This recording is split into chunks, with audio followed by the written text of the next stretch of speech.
Bubble corals are a classic coral that's been kept in aquarium hobbies since they really started using corals in aquariums. Believe it or not, there was a point where nobody really knew how to keep any corals, but bubble corals were one of the first stony corals to get put into aquarium. There's a couple varieties of bubble coral out there. The most rare is probably the blue variety. You've got the pink or the plain variety. There's the super neon green ones. There's ones that are a little bit darker green. And then they'll have the cat eye variety, which is kind of like a gold one with some black hues in it. Now for the care of this coral, they are an LPS coral and they usually do well in moderate to low light with moderate to low flow.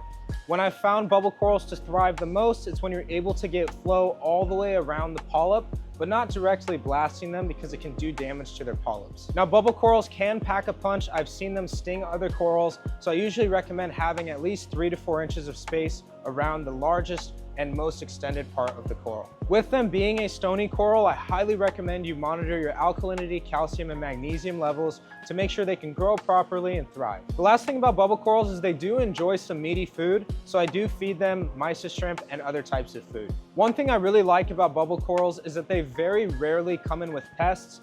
Obviously, you might get red bugs or something like that, but these days, red bugs don't come in on corals as often.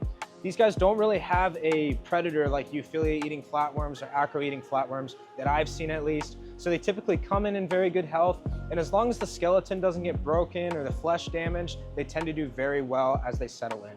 Other than that, I recommend feeding them meaty food once or twice a week, but they can thrive without that. They'll catch their own food. If you're looking for some new corals, come on down to Aquarium Arts in Mesa, Arizona, or shop online at aquariumartsonline.com.